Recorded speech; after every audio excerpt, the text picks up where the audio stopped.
Göbeğimi eritemiyorum. Yediklerime dikkat ediyorum, uyku düzenime dikkat ediyorum. Aşırı stresliyim belki, ondan olabilir. Stres göbeği gerçekten var mıdır sizce? Şundan vazgeçmeliyiz. Stressiz bir hayat yok. Ama stresi yönetebilmenin bir becerisi var. Göbek yağlarını yakmanın basit bir metodolojisi olmalı. Eğer ki bu metodu arıyorsan onun cevabı göbeğini bütün diyetlere rağmen eritebilmişsen başka bela, eritememişsen başka. Dediklerinizin hepsini yaşadım bu arada. Saçım döküldü, cildim kurudu, ayaklarım üşüdü. Bunun yüzünden magnezyumu kullanmaya başladım. Peki kullandığım magnezyum kilo vermemi nasıl etkiler sizce?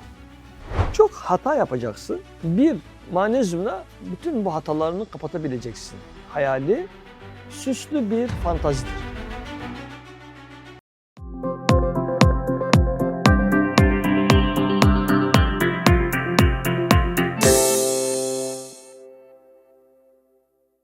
Göbeğimi eritemiyorum hocam. Yediklerime dikkat ediyorum, uyku düzenime dikkat ediyorum. Aşırı stresliyim belki, ondan olabilir. Stres göbeği gerçekten var mıdır sizce? Ya bir kere stres deyip duruyoruz. Ya stres dediğin şey senin geleceğinin bir koruyucu kalkanlarının toplamıdır. Yani ben geçmişte yaşadıklarım streslerim kadar şu anda güçlü olabiliyorum aslında. Ama o stresleri yönetememişsem yıpranmış, yaşlandırmıştır. Ders alıp ona göre hayatıma dizayn verebilmeyi başarmışsam da yaşadığım her stres benim için bir kazanımdır. Şimdi olaya biraz bu gözle de bakmak lazım. Yani stres göbek yaptı. Göbek yaptıran senin strese verdiğin yanıtındır. Yani şundan vazgeçmeliyiz. Stressiz bir hayat yok. Ama stresi yönetebilmenin bir becerisi var ve bir metodolojisi var. Bununla ilgili biz diyoruz ki kendini stresli hissettiğin zaman ya bir nefes al.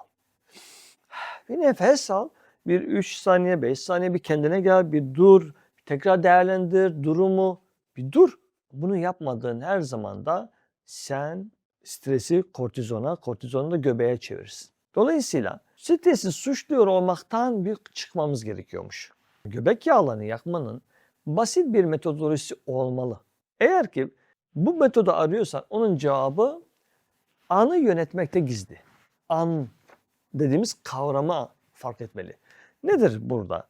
Senden talebim bir, ihtiyacın olanın ne olduğunu anla. Yani ben şu anda bu yediklerimle ilgili yakma süreçlerini neyle hızlandırabilirim? Ben yediklerimi yakmak istiyorsam yakmak için bir ortam oluşturmam lazım. Kendin diyorsun ki stresliyken yakmıyor.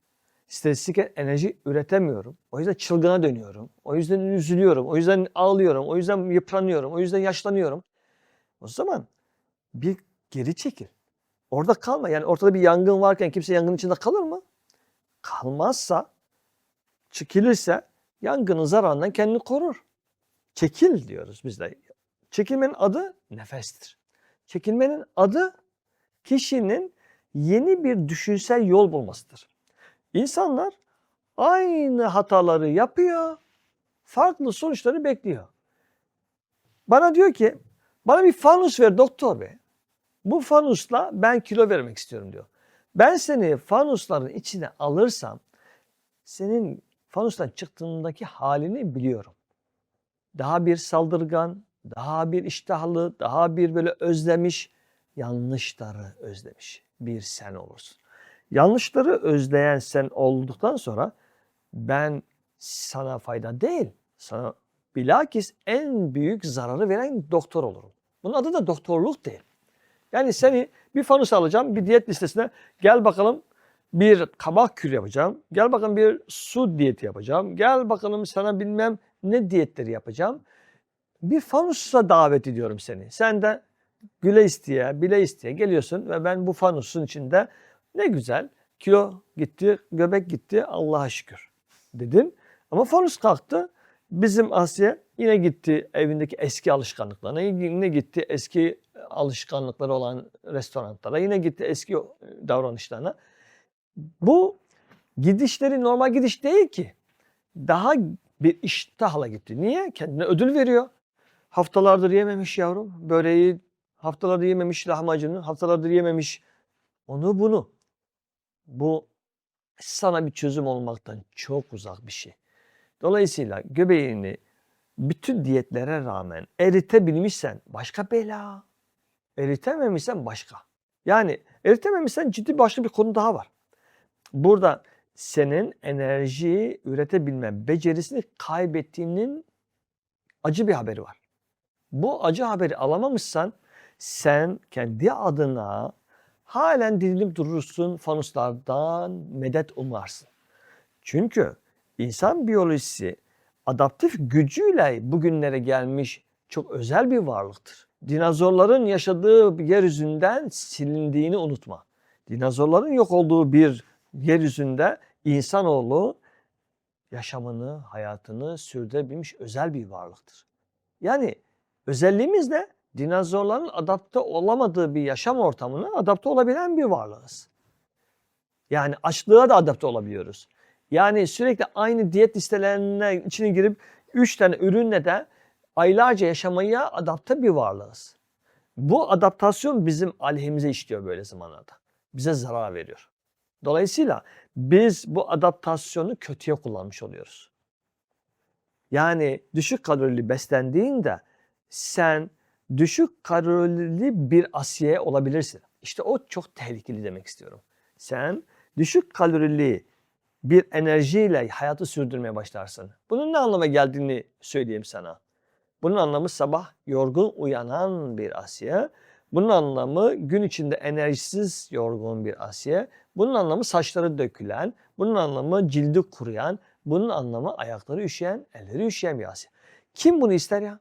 Ama o fanusa girdiğinde vücut buna alışmaya başlar ve o düşük ısı, düşük enerji yani para üretemeyen şirket gibi sürekli kendi halinde mutlu, mesut bir yaşam bekler seni.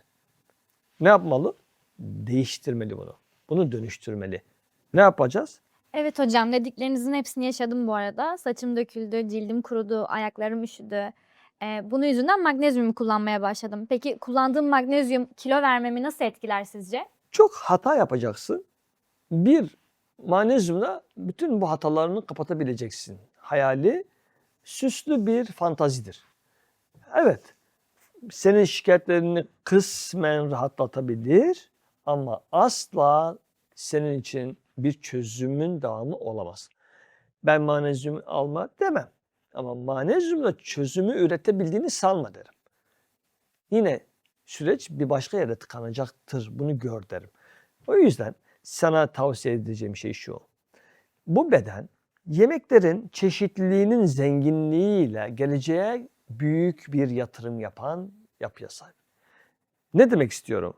Biyolojimiz bağırsak floramızın zenginleştirilmesini gerektiriyor. Doğru probiyotikler senin yarınlarının sigortasıdır. Senin tarih zenginliği diyoruz. Tarih zenginliği. Geçmişe ait zenginliklerimiz diyoruz. Ben bedenin tarihinin nerede gizli olduğunu söylemeye çalışıyorum. Probiyotiklerde gizli olduğunu söylüyorum. Nerede gizli? İmmünoglobinlerde gizli diyorum. Yani insan biyolojisi kendi tarihini buralara saklar. Dolayısıyla çok daha farklı liflerle beslen. Farklı liflerle. Hep alışık olduğun lifler değil. Farklı liflerle. Mesela ben çok beklemezsin benden. Zaman zaman market yoğurtlarını yerim. Neden? Evet, kullanılmış belirli bir probiyotik olduğunu biliyorum. Doğrudur. Ancak yani sabit bir probiyotik var demek istiyorum. Her fabrika kendine özel bir probiyotik kullanıyor bu arada. Dolayısıyla farklı bir probiyotiği bedenime dahil etmeyi istiyorum. Ama ona abanmıyorum. Oturup bir tabak dolusu yemiyorum. 3-5 kaşık yiyorum. Neden? Bir zenginlik katsın bana diye. Ben farklı mekanlarda yemek yemeyi seviyorum. Bazen hijyenik olmayan yerlerde de yenebiliyor. Bunun bile insan bedenine katkısının olduğunu söylemek istiyorum. Yani hasta edecek dozla değil. Bu arada yanlış bir yerde yemek yediğinde çözümü şu: su içme orada. Orada su içme, yemekte su içme. O zaman oradaki yanlış bakteriler midende çoğalamaz, seni hasta edemez. Ama probiyotik zenginliğinden doya doya faydalanırsın. demek istiyorum. Okey. Teşekkür ederiz hocam. Bundan sonra magnezyum kullanmayı bırakıyorum. Demedim. Magnezyum kullanmayı bırak demedim. Demek istediğim şey senin çok hatayı bir taneyle çözüm üretmeye çalışmak yerine hatalarının ne olduğunu görmeye çalış. Zenginleştir. Yaşamın zenginleştirici tarafını gör. Yani alışık olduğun mekanlardan çık. Daha böyle lifli, daha böyle gerçekçi. Hep mesela döner yiyoruz. Alışmışız tavuk döner. Alışmışız bir ekmek arası döner. Alışmışız ekmek arası bak. Yani bu rutinlerden çık demek istiyorum.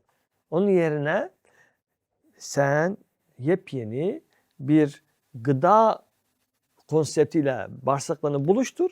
Zaten fizyolojinin zenginleşmiş olabileceğini görürsün. Ki bu toplumun en büyük sorunlarından bir tanesi yediklerinden fayda görememesidir. Onun da sebebi mide koruyucu ilaçlar ve midenin asitik zafiyeti gibi diye sıralarım. Teşekkür ederiz hocam.